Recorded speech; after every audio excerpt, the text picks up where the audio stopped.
I would like to acknowledge the Belong peoples of the Yugambeh language region as the traditional custodians of the country of which I reside. I pay my respects to all their descendants, both past and present, while also acknowledging many First Nations people from other regions and recognise their contribution to the community. I live in Pimpama, which name is of Aboriginal origin, pronounced Bimbimpa, meaning place of the soldier bird. Within my daily travels of my little community, I can see little symbols that I interpret as an acknowledgement to First Nations people, such as the local state school's logo featuring a soldier bird. I can only assume that the name of our suburb, the rivers, and land features are what hold considerable significance. I was excited to explore more about my community and its historic background. However, when sitting down to do research, I'm reminded that there isn't anything historically documented for First Nations people prior to white settlement in Pimpama, and felt that I needed to talk to people in the community. I spoke with Joel Austin, a Belonging man who spends time in our community connecting with country and actively performing with his Hidaki in schools and childcare centres, educating through his art of performing.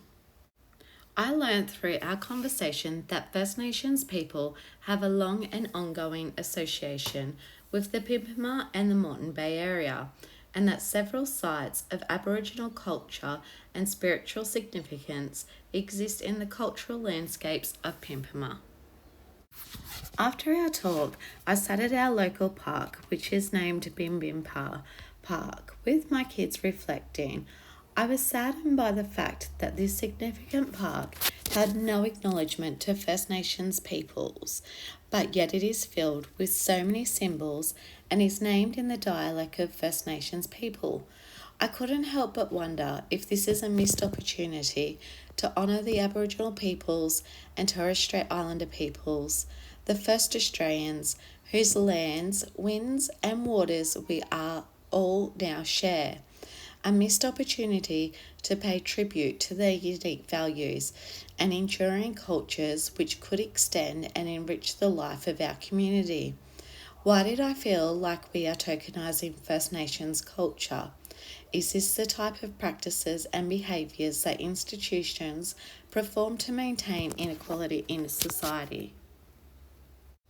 My mood picked up when I went to pick my daughter up from a local daycare. They displayed the presence and continuation of First Nations culture through historical and culturally appropriate mediums. First Nations art on the walls, a welcome to country in the sign-in area, and the First Nations artefacts, along with each door to each room, had their own welcome, paying respects to land on which they learn.